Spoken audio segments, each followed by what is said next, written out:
నాటబడిన వారమై నీతిమంతులమై మొవ్వు వేయుదము. హల్లెలూయా, హల్లెలూయా. యేసన్న గారి పాట. నీతిమంతులు దేవుని మందిరంలో వర్ధిల్లుతారని బైబిల్ చెప్తుంది. దేవుని స్తోత్రం. నీతిమంతులు మందిరంలో ఉంటే వర్ధిల్లుతారు. మందిరంలో ఉన్న వాళ్ళందరూ వర్ధిల్లరు. మందిరంలో ఉండి నీతిమంతులుగా ఉండే వాళ్ళు వర్ధిల్లుతారు. నీతిమంతులు అందరూ వర్ధిల్లరు. నీతిమంతులు మందిరంలో ఉండి వర్ధిల్లుతారు. పరలోకపు గవిని ఇదే అంటున్నాడు యాకోబు. మన పితరుడైన యాకోబు అంటున్నాడు ఆదికాండం 28వ అధ్యాయంలో, ఇది బేతేల్. బేతేల్ అనగా దేవుని మందిరం, గాడ్స్ టెంపుల్, దేవుని మందిరం ఇది. పరలోకపు గవిని ఇదే అని భయపడ్డాడు. ఈ స్థలమందు దేవుడు ఉన్నాడు, భయపడ్డాడు. పరలోకపు గవిని, దేవుని మందిరము పరలోకపు గవిని. కాబట్టి మేము నీతిమంతులమే కానీ గుడికి వెళ్ళాం, మేము నీతిమంతులమే కానీ ఆజ్ఞలు పాటించాం అనుకుంటే పరలోకపు గవినిలోంచి తప్ప వేరే మార్గము, అడ్డదారులు లేవు. లంచం పుచ్చుకోవడం మన దేవుడు. హల్లెలూయా. 52వ కీర్తన 8వ వచనం.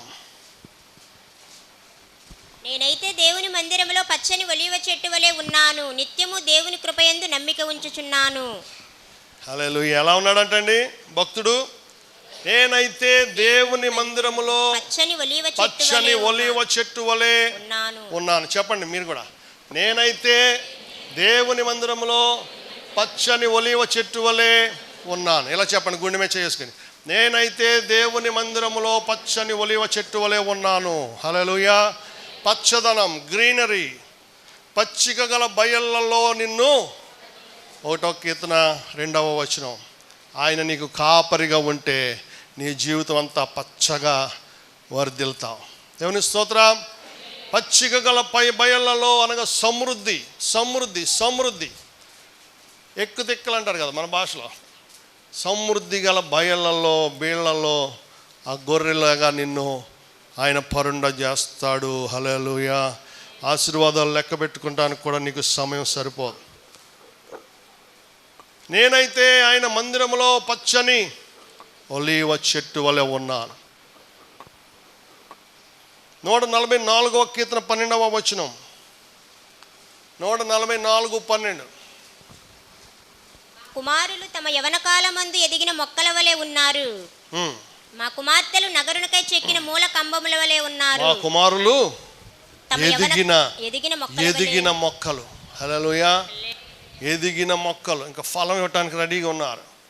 మా కుమార్తెలు నగరునికై చెక్కబడిన మూల కంబముల వలె ఉన్నారు.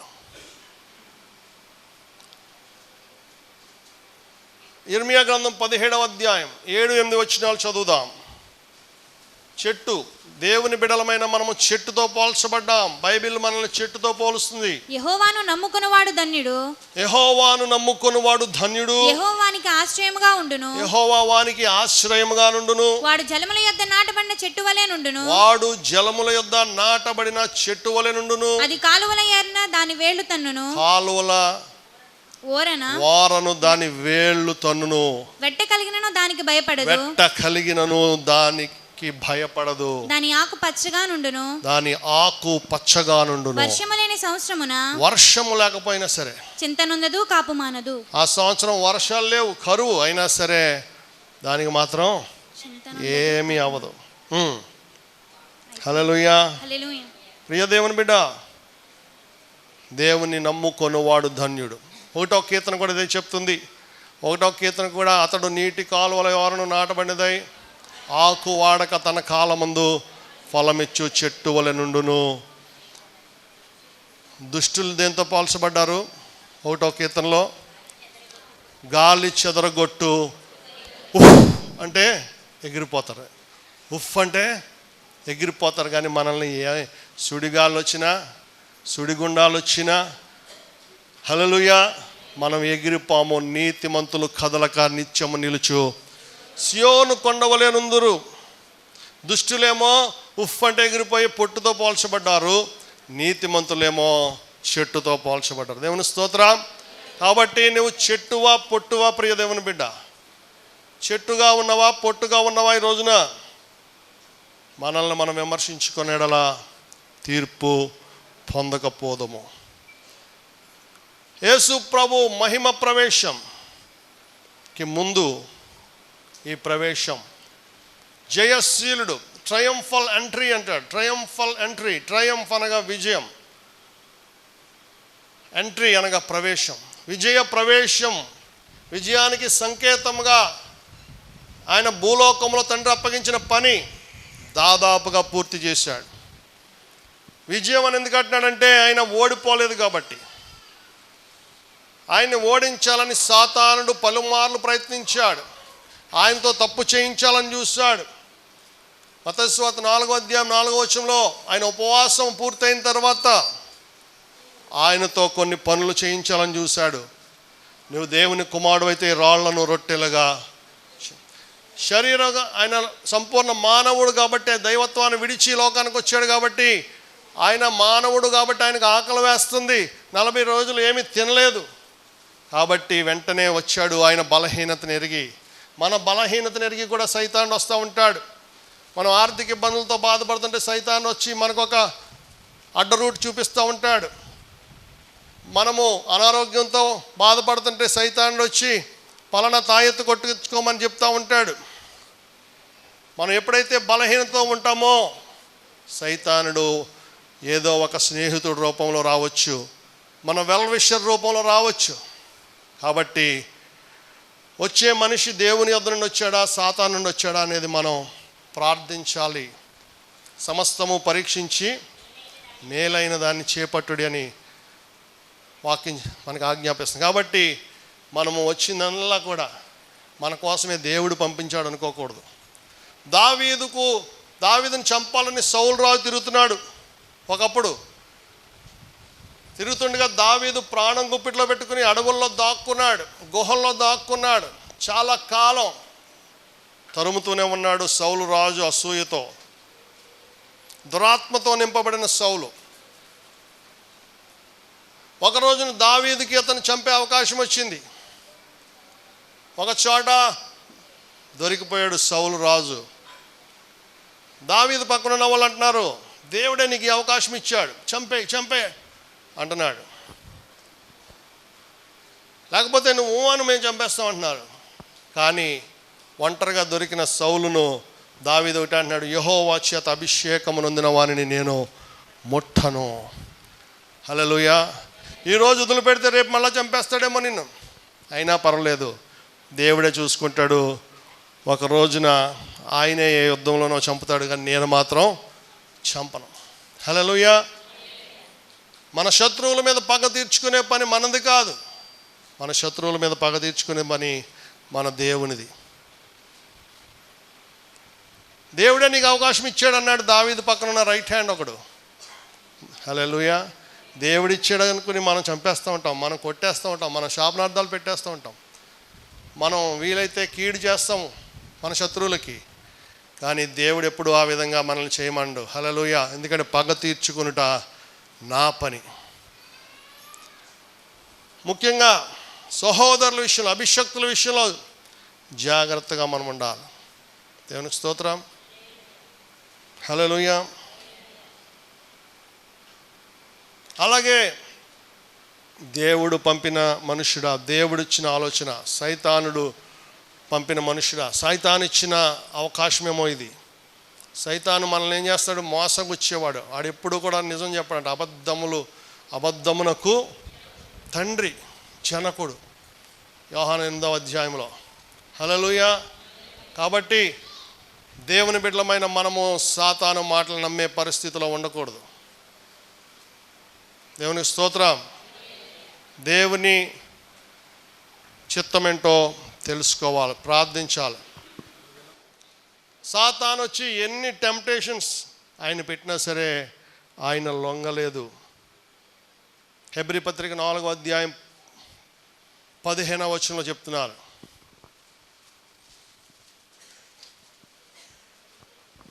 ప్రధాన యాజకుడు బలహీనతల యందు యేసు ప్రభు మన ప్రధాన యాజకుడు, మన బలహీనతల యందు మనతో సహానుభవము లేనివాడు కాడు గాని సమస్త విషయములలోను మనవలనే సమస్త విషయములలో మనవలే శోధింపబడినను మనకొచ్చినన్ని శోధనలు, మనకొచ్చినన్ని టెంప్టేషన్స్, మనకొచ్చినన్ని తప్పు చేసే అవకాశాలు, పాపం చేసే అవకాశాలు యేసయ్యకు కూడా వచ్చాయట.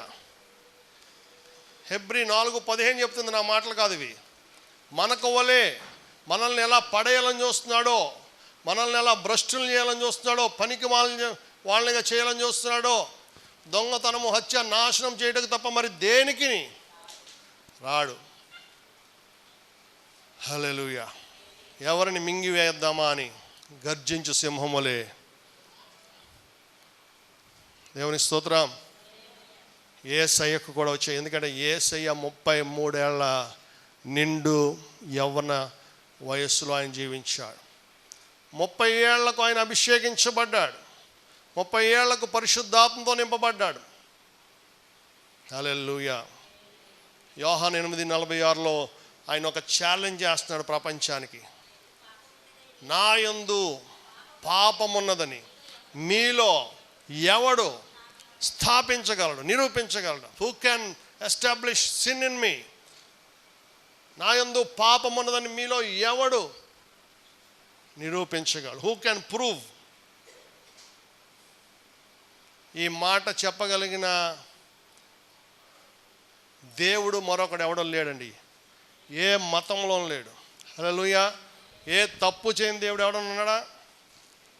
కొంతమంది దేవుళ్ళు మనం అలా అనుకోగానే వాళ్ళు చేసిన తప్పులు అలా కనబడతాయి మనకి. హల్లెలూయా. కానీ నజరేయుడైన యేసు ప్రభు మాత్రమే ఏ పాపము చేయకుండా జీవించాడు కాబట్టి ఈ రోజున యెరూషలేం పట్టణంలోకి జయ ప్రవేశం చేస్తున్నారు. దేవుని స్తోత్రం. యెరూషలేం పట్టణంలోకి గాడిద మీద ఊరేగుతూ ఆయన జయ ప్రవేశం చేస్తున్నారు. ఆయన ఓటమి ఎరుగని దేవుడు కాబట్టి దేవుని స్తోత్రం. ఆయనను నమ్మిన వారందరినీ కూడా విజయం వరిస్తుంది. ఆయనను వెదుకు వారందరికీ ఆయన జయశీలుడుగా తోడుగా ఉంటాడు. హల్లెలూయా. ప్రియ దేవుని బిడ్డ, ఆయనను వెంబడించిన వారందరికీ కూడా విజయ పరంపర మాత్రమే. దేవుని స్తోత్రం. కాబట్టి దేవుని బిడ్డలమైన మనము ఆయనను విడిచిపెడితే మనం ఓడిపోతాం సాతాను చేతిలో. ఆయన విడిచిపెడితే మనం ఓడిపోతాం పాపం చేతిలో. ఆయన విడిచిపెడితే మనం ఓడిపోతాం లోకం చేతిలో. ఆయన విడిచిపెడితే మనం ఓడిపోతాం మనుషుల చేతిలో. ఆయన విడిచిపెడితే మనం ఓడిపోతాం శత్రువుల చేతిలో. కాబట్టి యేసయ్యను విడిచిపెట్టకుండా జయశీలుడైన యేసయ్యను మనం వెంబడిద్దాం. చివరిగా ప్రకటన గ్రంథం 7వ అధ్యాయము 9-10 వచనాల్లో చూస్తే ఈ మట్టలు పరలోకంలో కూడా కనబడతాయంట. అటు తర్వాత నేను చూడగా ఇదిగో ప్రతి జనములో నుండి, ప్రతి వంశములో నుండి, ప్రజలలో నుండి, ఆయా భాషలు మాట్లాడు వారిలో నుండి వచ్చి ఎవడునూ లెక్కింపజాలని ఒక గొప్ప సమూహము కనబడెను. వారు తెల్లని వస్త్రములు ధరించుకున్న వారే ఖర్జూరపు మట్టలు చేత పట్టుకొని సింహాసనం ఎదుటను గొర్రెపిల్ల ఎదుటను నిలువబడి సింహాసనాసీనుడైన మా దేవునికిని గొర్రెపిల్లకును మా రక్షణకై స్తోత్రమని మహాశబ్దముతో ఎలుగెత్తి చెప్పిరి. హల్లెలూయా. ఏం పట్టుకున్నారంటండి? ఖర్జూరపు మట్టలు చేత పట్టుకుని సింహాసనం ఎదుట అక్కడ కూడా యేసయ్యకు జై జయులు కొడుతున్నారు. దేవుని స్తోత్రం. ఎందుకంటే భూమి మీద జయించి తిరిగి వచ్చాడు ఆయన. భూమి మీద జయించి తిరిగి వచ్చాక అక్కడ కూడా విజయోత్సవ సభ జరుగుతుంది. దేవుని స్తోత్రం. అక్కడ కూడా విజయోత్సవం జరుగుతుంది. ప్రియ దేవుని బిడ్డ, అక్కడ కూడా ఆయన ఘనుడిగా ఎంచబడ్డాడు. ఆయన జయశీలుడిగా పరలోకంలో ఉన్నాడు. ప్రకటన గ్రంథంలో యేసు ప్రభు గురించి గొర్రె పిల్ల అని రాయబడింది. ఏమంటాడు? దేవునికిని గొర్రె పిల్లకు. గొర్రె పిల్ల అని పేరు. హల్లెలూయా. మొదట బాప్తిస్మిచ్చి యోహాను ప్రవచించాడు, ఇదిగో లోక పాపమును మోసుకొని పోవు దేవుని గొర్రెపిల్ల. ఇదిగో దేవుని గొర్రెపిల్ల. దేవుని గొర్రెపిల్ల. మన పాపములన్నీ ఆయన మీద మోపబడ్డాయి. ఆ పరీక్షకు డిస్క్వాలిఫై చేయటానికి, శిలువ యాగానికి డిస్క్వాలిఫై చేయటానికి. డిస్క్వాలిఫై అంటే పనికి రాకుండా చేయటానికి. హల్లెలూయా. ఆయన యోగ్యుడు కాదు, అయోగ్యుడిగా చేయటానికి సాతాను ఆయన్ని అన్ని విధాలా శోధించాడు. దేవుని స్తోత్రం. మనందరం పాపం తీసుకోవాలంటే ఆయన ఎవరై ఉండాలి? ఎవరై ఉండాలి? పరిశుద్ధుడై ఉండాలి. దేవుని స్తోత్రం. మనందరి పాపం తీసుకోవాలంటే ఆయన పరిశుద్ధుడై ఉండాలి. ఆయన పరిశుద్ధత మనకి ఇవ్వాలంటే. హల్లెలూయా. మనందరి వ్యాధులు తీసుకుని ఆయన స్వస్థత మనకి ఇవ్వాలంటే ఆయన ఆరోగ్యవంతుడై ఉండాలి. దేవుని స్తోత్రం. మనందరి శాపాలు తీసుకుని ఆయన ఆశీర్వాదాలు మనకి ఇవ్వాలంటే ఆయన ఆశీర్వాదాలకు కారకుడై ఉండాలి. హల్లెలూయా. మనందరి దారిద్రత తీసుకుని మనకి ధనం ఇవ్వాలంటే ఆయన ఎవరై ఉండాలి? ధనవంతుడై ఉండాలి. 2 కొరింథీ 8:9 ప్రకారం, యెషయా 53:4-5 వచ్చిన ప్రకారం, 1 పేతురు 2:24 ప్రకారం, హల్లెలూయా, గలతీ 3:7 ప్రకారం, 17 ప్రకారం ఆయన మన కోసము శాపమై ధర్మశాస్త్రం యొక్క శాపము నుండి మనలను విమోచించెను. హల్లెలూయా. మా చిన్నమ్మ గారు ఆ మధ్య కోమాలోకి వెళ్ళొచ్చారు కదా, నవంబర్లో అనుకుంటాను.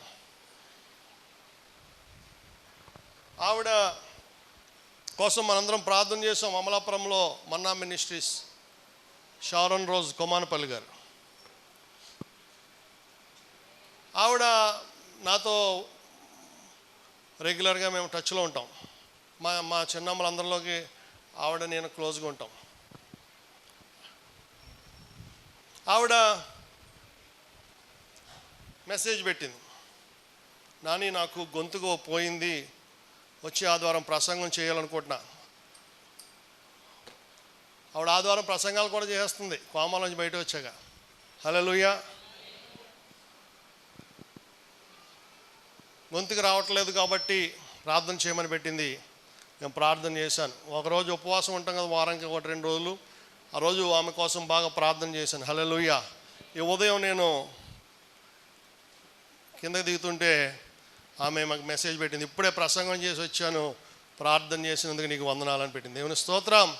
హల్లెలూయా. ప్రియ దేవుని బిడ్డ, వాళ్ళకి 4 ఆరాధనలు అనుకుంటా. ఒక ఆరాధనలో ఆవిడ మాట్లాడుతుంది ప్రతి ఆదివారం. కాబట్టి ప్రార్థన చేసినప్పుడు మన దేవుడు అద్భుతాలు చేస్తాడు. ఆశగల ప్రాణమును తృప్తిపరుస్తాడు. దేవుని మందిరంలో నేను ఏదో చేయాలి కాబట్టి నన్ను స్వస్థపరచాలి దేవుడు. హల్లెలూయా. దేవుడి కోసం నేను ఏదో చేయాలి కాబట్టి దేవుడు నన్ను ఆశీర్వదించాలి. దేవుడికి నేను ఏదో ఇవ్వాలనుకుంటున్నాను కాబట్టి దేవుడు నన్ను దీవించాలి. హల్లెలూయా. మన సీనియర్ సంఘ పెద్ద గమాలియల్ గారు పొలం అమ్మినప్పుడు వారికి వచ్చిన డబ్బులో 2 లక్షలు పట్టుకొచ్చి మాకు కానుక ఇచ్చారు. దేవుని స్తోత్రం. హల్లెలూయా. ఎంతండి? పొలం అమ్మారు. మాకు తెలియదు వాళ్ళకి పొలం ఉందని కూడా.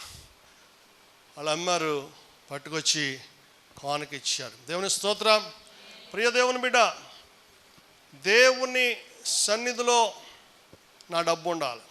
దేవుని రాజ్యం కట్టడంలో నా పాత్ర ఉండాలి. నేను పాలి భాగస్తున్నవ్వాలి.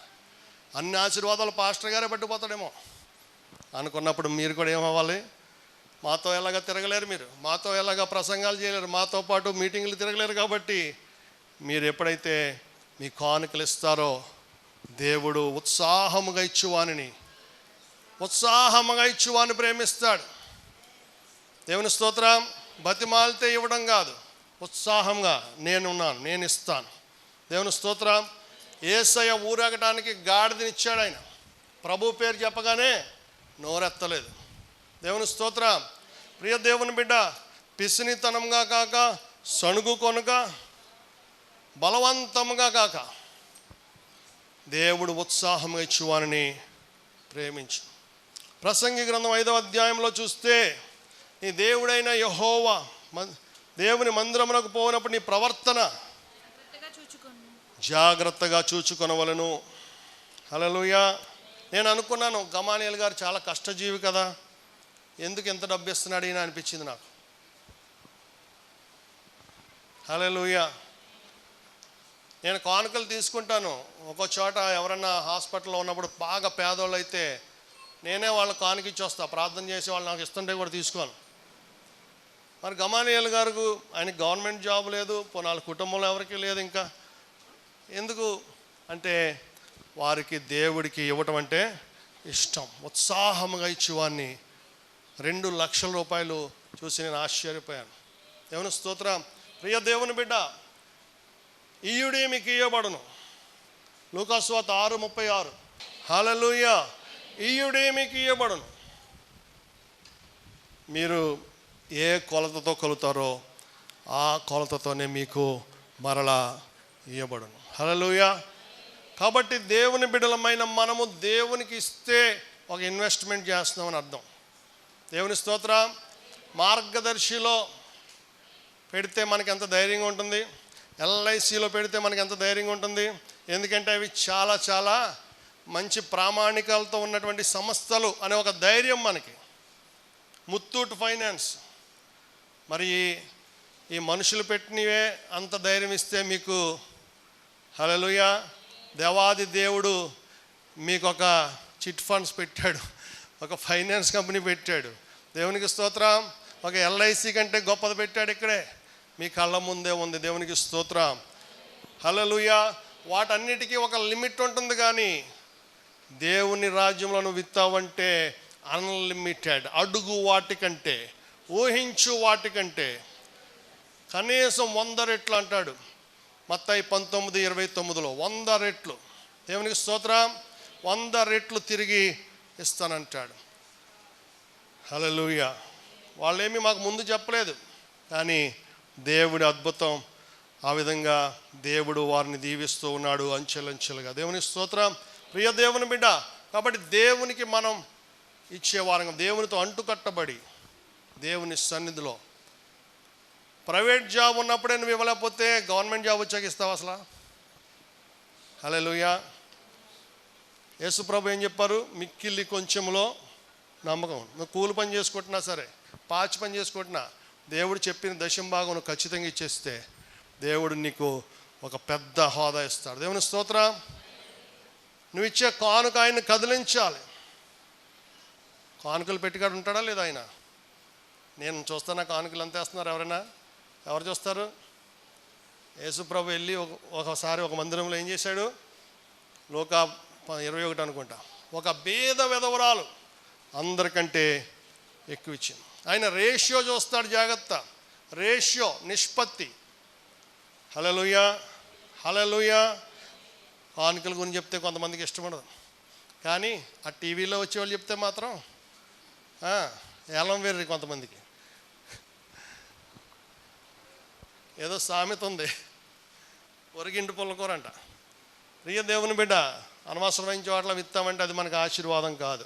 మనం ఎక్కడ పొందుకుంటున్నాం, ఎక్కడ ప్రార్థనలు చేయించుకుంటున్నాం, ఎక్కడ వర్తమానం పొందుకుంటున్నాం, హల్లెలూయా, ఎక్కడ ఆదరణ పొందుకుంటున్నాం, అక్కడే మనము విత్తాలి. నేను ఇంకొక చర్చికి వెళ్తే నాకు బోల్ డబ్బులు వస్తాయి. వేరే వాళ్ళు బోల్ మంది రమ్మంటారు. ఆనంద్ గారు మా ఇంటికి కూడా వచ్చేయండి ప్రతి నెల అంటారు. నేను వెళ్ళను. హల్లెలూయా. ఎందుకంటే వాళ్ళు ఆ చర్చికి ఇచ్చుకోవాలి, మనము మన చర్చికి ఇచ్చుకోవాలి. హల్లెలూయా. కాబట్టి దేవునికి ఇచ్చి దైవ దీవెనలు మనం పొందుకోవాలి. దేవునికి స్తోత్రం. దేవునితో అంటుకట్టబడాలి. నీతిమంతులు దేవుని మందిరంలో ఖర్జూర వృక్షం వలె మొవ్వ వేయుదురు. నువ్వు దేవుని మందిరంలో ఉన్నావు కాబట్టి దేవుని మందిరంలో నువ్వు విత్తనాలు విత్తాలి. అంతే మాత్రమే కాదు, నాటబడిన వారమై అంటాడు. నాటబడాలి మందిరంలో. నాటబడటం అనగా స్టెడ్ ఫాస్ట్, కదలక పాతుకుపోవాలి మందిరంలో. అప్పుడప్పుడు వచ్చే గెస్ట్లం కాదు మనం. హల్లెలూయా. నెలకు ఒకసారి వస్తారు కొంతమంది పండుగలు ఏదైనా పెద్ద అకేషన్ ఉంటే తప్ప రారు చీఫ్ గెస్ట్లు.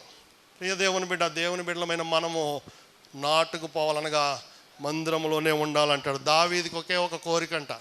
దావీదు కోరిక ఏంటది? 23వ కీర్తనలో చివరి వచనం, చిరకాలము యెహోవా మందిరంలో, సింహాసనం మీద అంటలేదు, ప్యాలెస్లో అంటలేదు, ఏమంటున్నాడు? యెహోవా మందిరంలో విజన్ 2020 అన్నాడు ఒక ఆయన. అలా అనకూడదు. మనం ఏమనాలి? చిరకాలము యెహోవా మందిరములో పచ్చని చెట్టు వలె నేను నీటి కాలువల వారున నాటబడిన వాడినై మొవ్వు వేస్తాను. దేవుడి వాక్యం మీ వినికిల్లో ఆశీర్వదించునుగాక. ఆమేన్. అందరూ లేచి నిలబడదాం. ఈ దేవుని బిడ్డ, యెరూషలేములోకి ఊరేగింపు వెళ్తుంది. మళ్ళా వచ్చే శుక్రవారం యెరూషలేములోంచి బయటకు ఊరేగింపు రాబోతుంది. యెరూషలేము నుంచి బయటకు సిలువను మోసుకుంటూ యేసయ్య రాబోతున్నాడు. ఇప్పుడు జై జైలు కొట్టిన వారే ఆ రోజున సిలువ వేయండి, సిలువ వేయండి అని కేకలు వేయబోతున్నారు. జయశీలుడా నా యేసయ్య, జీవించువాడా యేసయ్య, జయశీలుడా నా యేసయ్య, జీవించువాడా యేసయ్య, జయమిచ్చువాడా స్తోత్రము నా ప్రాణ ప్రియుడా. నేను చేతుల పైకి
జయశీలుడు.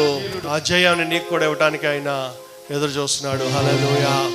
ఆయన ఓడిపోలేదు కాబట్టి నిన్ను కూడా ఓడిపోనివ్వడు. హల్లెలూయా. దేవా, నన్ను ఓడిపోనివ్వద్దు ప్రభువా అని ప్రార్థించండి. దేవా, నాకు కూడా విజయం ఇవ్వండి. ప్రతి పాపం మీద విజయం ఇవ్వండి, సాతాను మీద విజయం ఇవ్వండి, లోకం మీద విజయం ఇవ్వండి, బలహీనతల మీద విజయం ఇవ్వండి, శత్రువుల మీద విజయం ఇవ్వండి, దురాత్మ శక్తుల మీద విజయం ఇవ్వండి. హల్లెలూయా, హల్లెలూయా, హల్లెలూయా, హల్లెలూయా, హల్లెలూయా, హల్లెలూయా. భయము మీద విజయం ఇవ్వండి, సందేహము మీద విజయం ఇవ్వండి.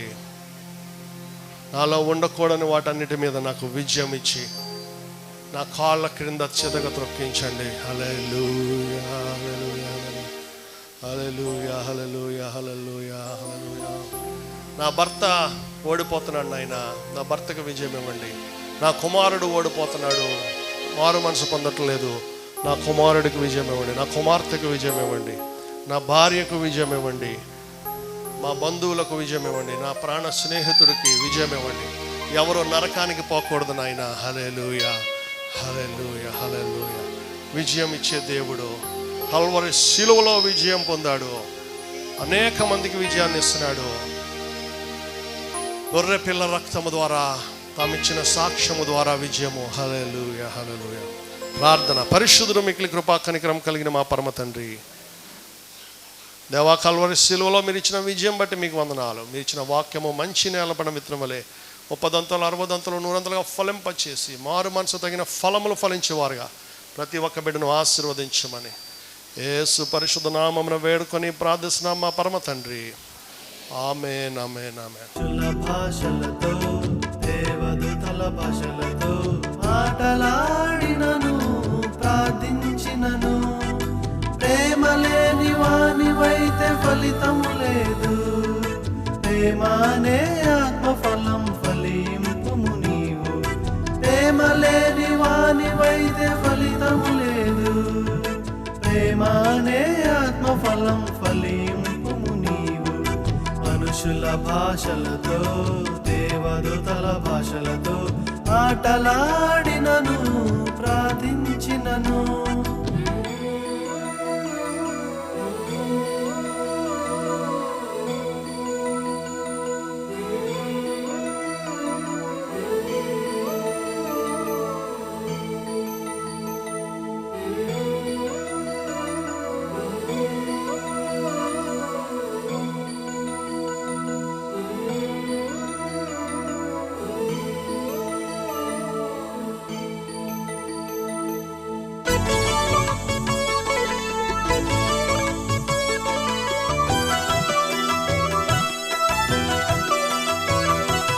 ప్రవచించు కృపావరము కలిగి ఉన్నను, గొప్ప